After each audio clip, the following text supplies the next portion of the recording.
നമസ്കാരം. കഴിഞ്ഞ ദിവസം ഒരു 2 ആൺമക്കളുള്ള ഒരു അമ്മ എന്നെ വിളിച്ചു.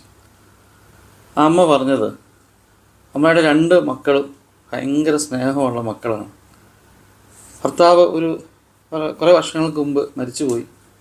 പ്രായമായിട്ടും ഈ അമ്മ ജോലിക്ക് പോയാണ് ജീവിക്കുന്നത്. മക്കൾക്കും കുഴപ്പമില്ലാത്ത ജോലിയും കാര്യങ്ങളൊക്കെ ഉണ്ട്.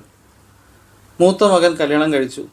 നല്ലൊരു മകൾ, മരുമകളല്ല, നല്ലൊരു മകൾ, നല്ല സ്നേഹമുള്ള, അമ്മ പറയുന്ന എല്ലാം കേട്ടനുസരിക്കുന്ന, അമ്മയുടെ കാര്യങ്ങളെല്ലാം ചെയ്യുന്ന വളരെ സ്നേഹമുള്ളൊരു മകൾ.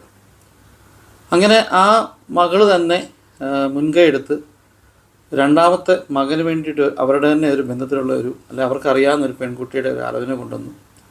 ആ പെൺകുട്ടിയുമായിട്ടുള്ള വിവാഹം നടത്തി. രണ്ടാമത്തെ മകനും അങ്ങനെ വിവാഹം കഴിച്ചു. എന്നാൽ രണ്ടാമത്തെ മരുമകൾ വന്നു കഴിഞ്ഞപ്പോൾ ഈ മരുമക്കൾ തമ്മിൽ എന്തൊക്കെയോ ഒരു യൂണിറ്റി ഉണ്ടാകുകയും ഈ രണ്ടാമത് വന്ന മരുമകൾ നിർബന്ധിച്ച് ഈ രണ്ടാമത്തെ മോനുമായിട്ട് ഒരു ഇതായി, അതായത് വീട് വിട്ട് അവർക്ക് മാറി താമസിക്കണം എന്നൊരു ചിന്തയിലേക്ക് എത്തി.